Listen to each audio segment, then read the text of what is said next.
The shadow of want. Close your eyes and remember the last time you felt an almost electric thrill. The ding of a message from someone you admire. The smell of fresh coffee after a sleepless night. The satisfying click when you finally pressed buy now. In that flash, the world seemed complete. Then the feeling slipped through your fingers like water. What if that slipperiness is not a bug in the system but the system itself? What if it is the blueprint of the human condition, a design feature etched into the bones of every generation that ever breathed? Arthur Schopenhauer arrived at this disquieting suspicion.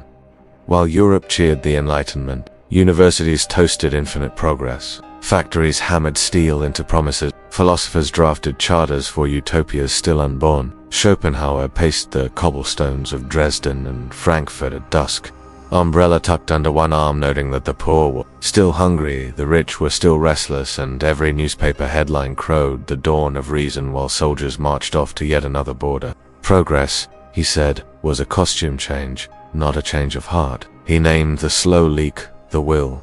Imagine gravity with an appetite, silent, unfeeling, inescapable. The will is neither heroic nor villainous. It is the original algorithm that instructs a fern to unfurl, a wolf to hunt, a CEO to refresh quarterly targets at midnight. Its single instruction is want, and the instruction loops forever. Why do salmon bleed upstream, only to die at the birthplace of the next generation? Why does a pop star collapse backstage minutes after receiving a Lifetime Achievement Award? Because survival is an endless relay race in which satisfaction is merely the handoff zone. The bottom desire must stay in motion. Once you recognize this pattern, you begin to hear a faint hum beneath every advertisement, sermon, and manifesto. The hum is the will saying, again, again. Modern culture sells happiness as a destination, but Schopenhauer insists it is a rest stop between storms. You feel it when the painkiller kicks in, when the inbox reaches zero, when the toddler finally sleeps. The storm clouds part,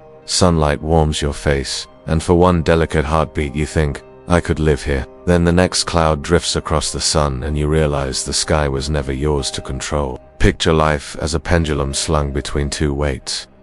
Pain is the weight of unmet desire. Boredom is the weight of fulfilled desire suddenly stripped of urgency. Swing left and you ache. Swing right and you yawn. The midpoint called happiness flashes by so quickly you doubt it existed. Entire industries inflate themselves around this swing. Streaming services, energy drinks, motivational coaches, each offers to freeze the pendulum mid-air, but the physics of the will cannot be bribed. Self-improvement or self-evaluation. Scroll at dawn and observe the church of optimization. One priest preaches micro-workouts, another sells color-coded calendars, a third baptizes you in brain-enhancing nootropics. Discipline can be valuable, yet Schopenhauer whispers, beware techniques that amplify motion without examining motive. You can sprint on a treadmill forever and never leave the basement. He writes, man can do what he wills, but he cannot will what he wills. The first clause feels empowering. The second is the victory lap. Freedom begins when you watch the wind instead of cursing or worshipping it. Micro choice. The first crack you sit to work. The notification pings. Dopamine fans its feathers. If you tap, the habit strengthens. If you breathe, the chain weakens. That single breath is microscopic rebellion. Do it 1,000 times and you carve a door in the wall of reflex. Case study. Lottery blues. Researchers shadowed jackpot winners. Euphoria spiked. But by month 18 many reported irritation, distrust, or existential emptiness. They escaped one labyrinth only to build another out of larger rooms. The will applauded their windfall, then demanded renovation. Endless ladder. Imagine an iron ladder that pierces the clouds. Every rung promises a view. You climb for decades, knee bleeding, lungs raw. One day you peer over the edge of a cloud and see another ladder, stretching into more mist. The revelation does not have to be tragic. It can be comic relief. You might even sit on a rung, swing your legs, and watch others sprint upward with sympathetic amusement. Exercise. Meeting the will tonight. Extinguish every lamp and sit with the itch of unlit minutes. Voices will appear. Snack, scroll, worry, plan. Label each voice will as though you were tagging wildlife for a conservation study. Curiosity replaces judgment. Space cracks open. Sea creature metaphor. Visualize the will as a subterranean kraken coiled beneath city streets. Each tentacle surfaces through a shiny storefront or a dating app. Cutting tentacles is futile. The monster regenerates. Starve it. and its grip loosened. You cannot kill it, life would vanish, but you can negotiate a ceasefire. Historical sidebar. Candle versus light bulb. During Schopenhauer's lifetime, gaslight replaced candles, promising brighter evenings for scholars and merchants alike. He wrote that crowded glowed like artificial dawns, yet the patron's conversation recycled the same vanities found in candlelit taverns a century earlier. Technology, he concluded, rearranges shadows more often than it banishes them. Personal interlude. I once interviewed a venture capitalist who tracked his mood in spreadsheets. 6 months later, the sheet lay abandoned. His happiest columns came on days he ignored the chart and hiked with his daughter where there was no signal. Numbers quantify, they do not quiet. Window practice at sunrise. Stand barefoot near glass. Count the breaths that pass before reflex reaches for a device. If you arrive at 10, you are already dismantling centuries of conditioning. Takeaway: the will is a blind algorithm. Happiness is a lull, not a homeland. Pain and boredom keep the pendulum moving. Self-help often pours gasoline on the engine. Awareness is an anchor in the current. Notice the next desire that nugs. Name it. Breathe once before you answer.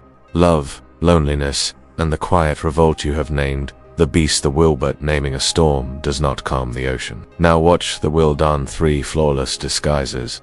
Romance painted in dopamine. Growth dressed as discipline, and solitude misbranded as exile. Love, nature's grand ruse. Hollywood frames love with violins. Schopenhauer drags microphones backstage. Romantic ecstasy, he says, is evolution's marketing campaign. The billboard glows, transcendence ahead, but fine print reads, offer valid until genetic mission accomplished. Chemical cocktails spike, then recede. Lovers confuse neurochemistry for destiny.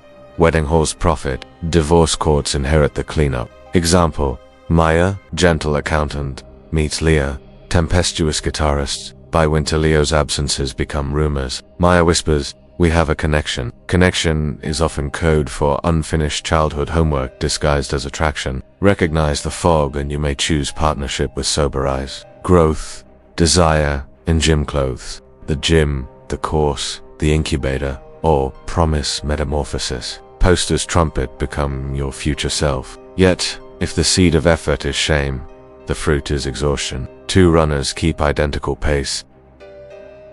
One fueled by self-hatred. Metrics seduce steps followers. Net worth turning life into a scoreboard where enough is banned. Growth audit. Write each goal on a sticky note. Behind it, jot the wound it promises to heal. If the wound is prove I'm lovable, even finish lines lined with fireworks will feel hollow. Loneliness, tuition for truth. Decline invitations, engineered by the will, and weekends widened into quiet. First comes, check phone, schedule noise, resist, and the itch becomes simmer. Simmer becomes still water where your reflection finally appears clear. Circuit breaker, compassion paradoxically. Deeper solitude often germinates deeper compassion. Crowded subway, elderly passenger sway. You, reeyes off a seat, no camera needed. Kindness records itself in nervous systems. Practice listening without agenda. Next conversation, count seconds before you interrupt. Silence is fertilizer for truth. Art and philosophy is relief valves. When compassion tires, refuel with art. Let Coltrane rinse, static from synapses. Neuroscience interlude. MRI scans reveal romantic infatuation lights the brain's reward circuit, the same triggered by narcotics. Knowing this clarifies maintenance schedules. Love must be chosen after chemistry calls. Connection, debt follow accounts, swell while deep friendships shrinker. Growing connection, debt payable, only in slow breaths and eye contact. Shadow biography, the CEO and the monk. A billionaire attends a silent retreat after a public meltdown. Day 5, he watches aunt's fairy crumbs and weeps. Returning home, he shudders to side projects and institutes company-wide email sabbaths. Growth reframed as pruning can bear sweeter fruit. Digital alchemy, every swipe converts boredom into micro-excitement, yet the conversion rate decays. Unplugging becomes pilgrimage. Empathy gym, imagine the life of the supermarket cashier who rings your items. Visualize her commute, her favorite music, the ache in her feet. 10-minute empathy, reps lengthen, compassion's muscle fibers. Letters you will never send, draft and unsent. Letter to someone who wounded you, ending with, I see the hurt behind your hurt. Burning the page frees energy for creative rebellion against the will. Metrics, detox. Ignore one metric for a month scale weight. Follower count. Revenue dashboard. Anxiety peaks day 1. Indifference day 15. Relief day 30. Quiet evening ritual before sleep list. 1 desire subdued. 1 kindness attempted. 1 minute truly aware of breath. Triangulate these coordinates nightly. Watch the map of self redraw contours. Beyond the hunger, art, asceticism, and the taste of stillness, dawn stains the sky soft amber. A lone monk sweeps fallen leaves from an empty courtyard. Each stroke is precise. Liberation, Schopenhauer suggests, is less a peak than a rhythm synced to the quiet heartbeat of the present moment. Windows out of the furnace when the will burns hottest. Art pries open a window. A cello suite vibrates ribs. A haiku traps oceans and 17 syllables. Chiaroscuro painting captures blaze and shadow on one canvas. True art suspends, wanting long enough for perception to refresh. Case story: the veteran and the violin, an injured soldier, attends a community orchestra. Midway through Adagio, he feels tears. He thought the desert sun had evaporated. Music steps between craving and memory, guiding both toward integration. Philosophy: maps for inner terrain. Stoics guard judgment. Buddhists remind, clouds don't stain the sky. Existentialists dare you to paint meaning on blank walls. Reading without practice is armchair mountaineering. Practiced without reading risks wandering in circles. Asceticism, the art of hungry peace. Ascetics renounce not because they dislike flavor, but because they have tasted its limits. Digital minimalists, volunteer firefighters, unpaid caregivers each volunteers to shrink bandwidth, so the signal of reality can pierce. One-day fast experiment, choose a quiet Saturday. Consume only water, daylight, and curiosity. Hour 20.